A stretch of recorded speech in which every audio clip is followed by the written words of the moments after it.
How'd you get over your breakup?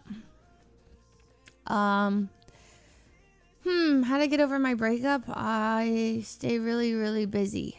Get really busy, and then when I'm sad, let myself feel really sad. It's okay. I think that it'll always be like, yeah, it'll always suck though at times. But like I kind of just embrace it when I'm really, really sad. I don't I don't try and not cry. I just like cry my eyes out. Sometimes I would you relapse a lot. You talk to them a lot. This is for like all my breakups. I'd be like, have anger. And then I would I'd be really angry about it. Then sometimes I'd just like type a whole message to them and like backspace the whole thing, or I'd send it. And then it'd be really, but then I would just spend a lot of time with friends. I'd talk to my friends a lot. Or it depends. Sometimes I need to talk to my friends, and sometimes I don't want to say anything to them. It's kind of weird. It depends. If I'm really sad, I don't want to say anything. I just I listen to a lot of Taylor Swift. A lot of the sad ones. You're Not Sorry, Last Kiss. I cry. I either hole up and don't want to see or talk to anybody, or I want to see all my friends and just gush about whatever it is, frustrations, and then you go through phases. You'll be like really angry or mad, but then you get really sad, or you feel stupid, or it sucks. Yeah. Breakups they suck. And also there's a layer so this is for that was for both of my breakups pretty much. I would say my first breakup with with Mikey was in general a harder breakup because of how it happened. Even though I was engaged to Edison, my first breakup was awful. It ended really badly. With Edison, it was we're still friends, versus with Mikey, he we broke up, and then he started dating my best friend. So I had and then all of my friends were then left me. They hung out with them. Right. So I didn't have a support system. I was angry. I was so upset with it. So I couldn't even look at social media. I was scared every day on campus to run into them. I lost all my friends. It was just so that breakup was way mentally harder on me than the one with Edison, even though the one with Edison was just deeply sad, because I was whoa, we were engaged, but because it ended way we came to an understanding, we talked a lot about it. It felt I didn't have any negative feelings. I had some, but nothing crazy with my first breakup. That one was awful. I was messed up. I was messed up. It was bad. So, the very different breakups, but overall you live and you learn. You get over it, sort of, kind of. You meet people, you go out. There was closure. Yeah, I eventually got closure from my first one too. Not really. I never fully got closure from my old best friend. Kind of sad. We just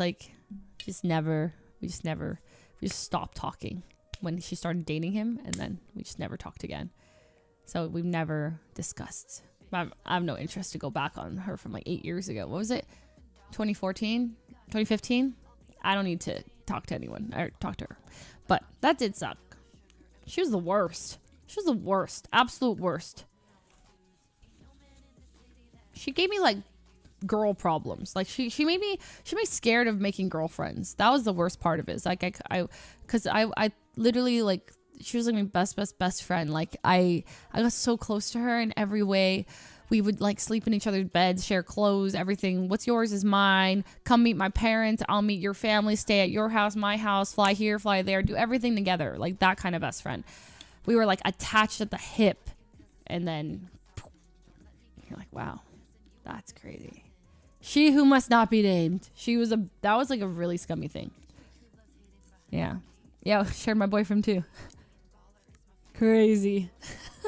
Actually, yeah, that's probably what happened. That's like kind of why it happened, because we shared everything in our lives so closely. She became super close with him, like so freaking close to him that eventually, yeah, she just took him. She's a Cassie. Yeah. She pulled a Cassie. They're not together. Well, one of them cheated on the other. I don't know who, but I'm not saying I was happy to hear about it, but I was like, she took what yours is mine too literally.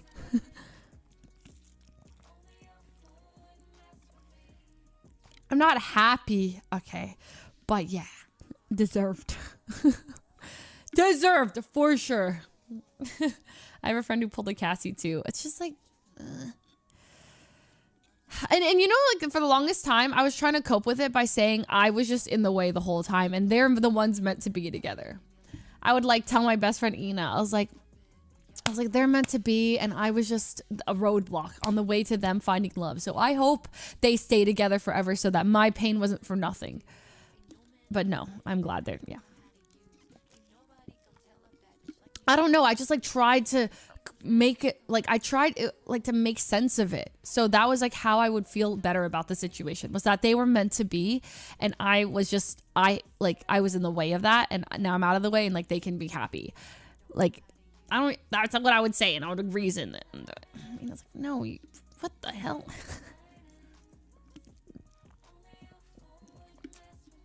Yeah, anyway. It was sad, but I got over it eventually. But it was the worst for a bit. And everybody was always talking about it, and I'd had to hear about them all the time. Like, I would go to a dinner with like some friends, and they'd be like, oh, did you hear? Like, they're like official now. And I was like, no, they're not. And not that I care or anything. Like, I literally had to pull the, like, I don't care. Like, why are you telling me this? I don't care. But I would like deeply care. And I'd be like, so like, no, like there's no way they would be together. Like, they would never do that. I'd be like, no, what? Of course not. And then, you know, go home and like try and figure out everything about it. Ah, God, it's the worst. What happened with the barista you talked to? Which barista? Are you talking about Belgian boy? What barista? Oh, wait, no. The one that I was trying to give my number to? Which one? Which barista? No. There's only two. Well, okay. Well, one of them is no. They're actually they both were at coffee shops. The first barista, well, I was going to give him my number, but remember, I went in to give my number, and he was not there. He wasn't there. I literally, like, Myung was gassing me up and was like, go in, give your number to him. Okay, and then that was the first one, and then I went in and he was like off. I literally wrote my number down and walked in to give it to him. So that was fate, not meant to happen. And then, well, Belgian boy was just Belgian boy. There was nothing there. He was just like, we were just talking. Like, we just got friendly, you know, like, and then I went back and was like, hello. He was cool. I forgot. I don't remember his name. I gave him my Instagram, but like, I didn't get his or anything. So that was just, we were just being friendly. That one wasn't anything.